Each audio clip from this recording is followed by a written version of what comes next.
Когда звучит слово «гладиатор», у многих в воображении всплывают образы захватывающих и кровопролитных сражений на арене. Но за этими зрелищными поединками скрывалось нечто большее, чем просто азарт толпы. В Древнем Риме гладиаторские бои служили не только развлечением, но и мощным политическим инструментом. Они были сценой, на которой могли демонстрировать свою власть и щедрость императоры и влиятельные граждане, организовывая игры, чтобы захватить сердца народа. Но что скрывалось за радужным фасадом этих праздников? В тени арены развертывалась настоящая трагедия. Гладиаторы, чаще всего рабы или военнопленные, обученные сражаться и умирать для удовольствия других. Их жизнь оценивалась низко, но отбор происходил жесточайший. Единственное, что они могли обрести в своих смертельных баталиях, это мимолетная слава. Гладиаторские бои становились театром политических интриг, где жизнь и смерть переплетались с огненной страстью толпы и амбициями властителей. Но какие еще удивительные и порой шокирующие аспекты жизни древних римлян скрываются в связанной с кровью и песком магии арены? Подготовьтесь к новому откровению. Алтарь страха. Когда впервые сталкиваешься с понятием римских жертвоприношений, в голове возникают сцены, которые трудно представить в современном мире. Для древних римлян кровь обладала особой магией, способной усмирять богов и даже определять судьбу всего общества. Ритуальные убийства были не просто частью религиозных обычаев. Это был мост между миром смертных и божественным. Жертвоприношения проводились в честь различных богов, и чаще всего они были обязательной частью важнейших общественных мероприятий. Однако, за этим стояли не только поклонение и благоговение перед небесами, но и страх, смешанный с надеждой на защиту и благополучие. Жертвами становились не только животные, но порой и люди, усмотренные в особых ритуалах как залог процветания. Мрачные таинства происходили на глазах у публики, доказывая всем, что римляне не брезговали любым средством для поддержания гармонии и благополучия в своем обществе. Сложно поверить, что в центре блестящей цивилизации, оставившей наследие на тысячелетия вперед, бытовали такие жестокие обычаи. И все это ради мнимой защиты и благ радио народного. Возможно, в этих ритуалах и кроются секреты римского величия, погруженные во тьму жестких верований. Но действительно ли это было необходимо? Время открыть новую страницу этой жуткой истории?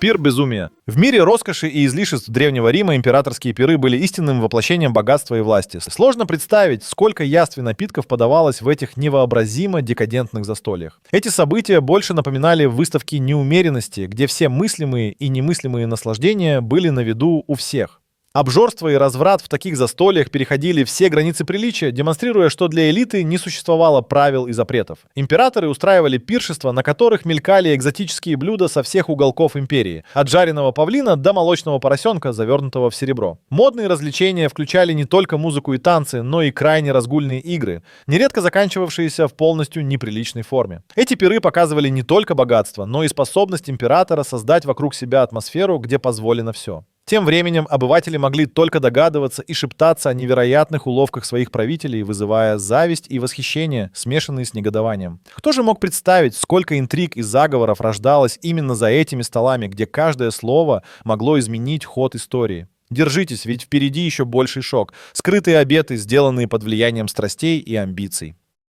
Душа за вечность. На листах истории Рима существует особая глава, посвященная клятве вечности, которая связывала души и умы римских солдат и чиновников сильнее любых законов. Эта клятва была не просто формальным обещанием. Она имела такую глубину, что заставляла людей совершать действия, которые мы сегодня бы сочли чудовищными. Каждый, кто давал подобную клятву, автоматически становился частью мощной внутренней сети Рима, узами чести, привязанные к служению империи любой ценой. Подобные обеты связывали их до конца жизни. Они принимали любые приказы, даже если это означало совершать жестокие акты против своих граждан или других народов. Часто это означало участвовать в подавлении восстаний или в уничтожении целых поселений. Для многих римлян такая клятва подразумевала утрату личной свободы, но она гарантировала им нечто большее – безопасность семьи, продвижение по службе и уверенность в завтрашнем дне. Но что делало клятву вечности столь зловещей, так это ее способность преобразовать любую личность, независимо от ее моральных принципов и нравственных убеждений. Такая преданность была как меч обоюдоострый, и с ним приходило нечто еще более ужасающее.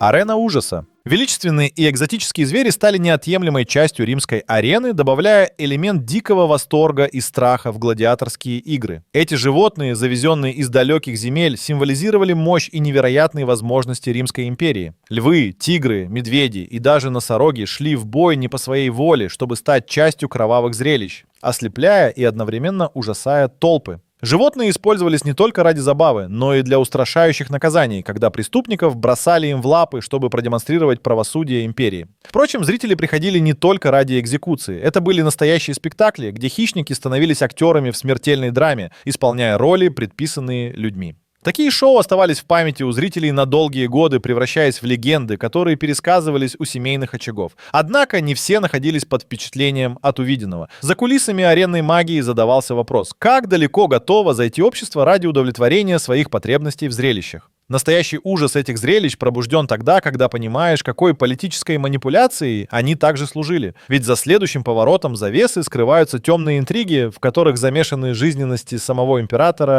Яд Патриция. В эпоху, когда политика была больше похожа на поле боя, римская элита не оставляла камня на камне, прибегая к методам, которые безошибочно должны были помочь им остаться на вершине. Одним из таких методов, таящих угрозу даже в самом его упоминании, стало искусство отравления. Этот змеиный стиль безжалостной политики стал целым разделом в системе власти, служа оружием, которым пользовались как мужчины, так и женщины. Яды стали не только инструментом устранения конкурентов, но и частью повседневной игры правящей касты. Мудрость о ядах передавалась из поколения в поколение, и некоторые из самых амбициозных участниц политической сцены даже удерживали такие знания в абсолютной тайне, чтобы внедрять их в свои планы. Каждое пиршество, каждый бокал вина могли стать последними для тех, кто не был в курсе опасности. Отравления часто ставали головоломным развлечением для тех, кто обладал властью, и настоящим кошмаром для их жертв.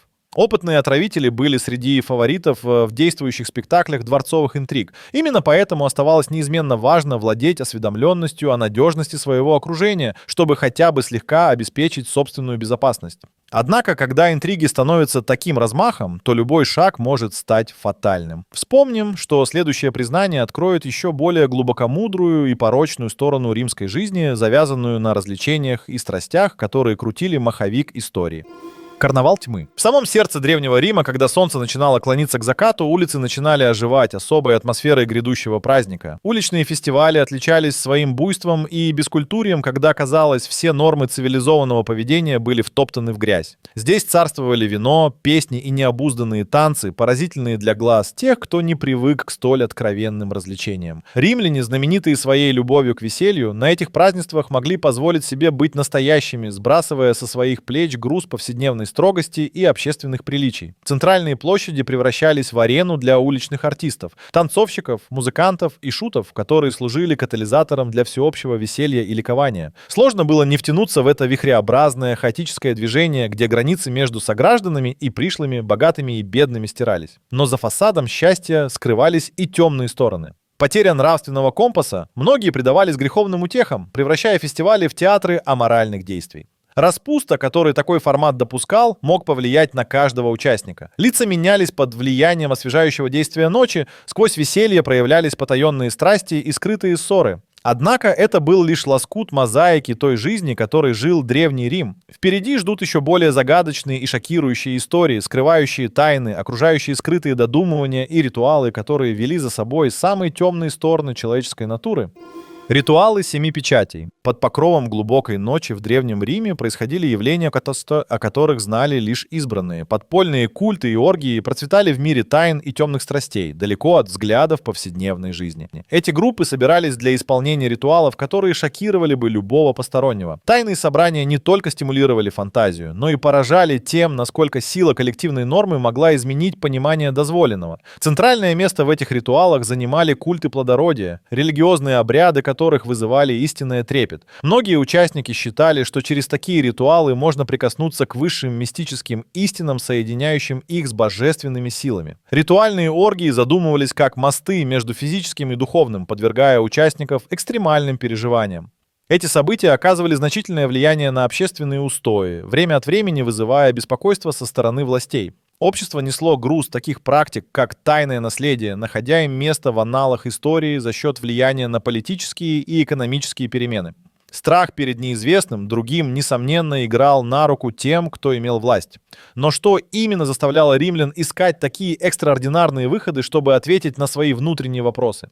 Судьба этих культов продолжала оставаться одной из самых загадочных страниц римской истории, готовых скрывать свои тайны за 7 печатями. Важная и значимая роль, которую они играли, еще более подчеркивается дальнейшими примерами, где уже привычный мир таинственных проклятий и мести переплетается с жизнью на грани. Слова убийцы. В глубинах древнеримской культуры скрывалась практика, которая заставляла кровь стынуть в жилах. Это проклятие. Римляне верили, что слова, вложенные в определенные ритуалы, могли нести настоящую разрушительную силу. Проклятия были не просто формой личной мести, но и инструментом, используемым для решения конфликтов, когда обычные методы были бессильны. Часто записанные на свинцовых табличках, они направлялись в адрес врагов, любви, удачи или богатства, надеясь, что божества откликнутся и повлияют на судьбу проклинаемого. Эти таблички проклятий закапывались в земле или бросались в священные источники, нередко содержащие такие загадочные надписи, что современным ученым тяжело разобрать их истинный смысл. В магическом мире римлян каждая деталь, от времени дня до использования конкретных предметов, имела значение и могла усилить заклинание. Проклятия касались всех сфер жизни, от бытовых конфликтов до политических интриг, причем важнейшей целью было навредить не просто физически, но и духовно. Несмотря на мрак, окружающий тему проклятий, римский народ испытывал магнетическое влечение к их силе. Часто отправлявшиеся в ход в моменты отчаяния, они воплощали надежды на возмездие, справедливость или просто крик души в пустоту. Однако куда может привести такая безумная игра со сверхъестественным, когда последствия таких действий трудно предсказать? Не менее жуткие традиции скрываются в римских подходах к справедливости, где кара ждет каждого по своему жесткому и беспощадному сценарию. Подготовьтесь к погружению в мрачные традиции экзекуций и казней, которые были неотъемлемой частью этого мира.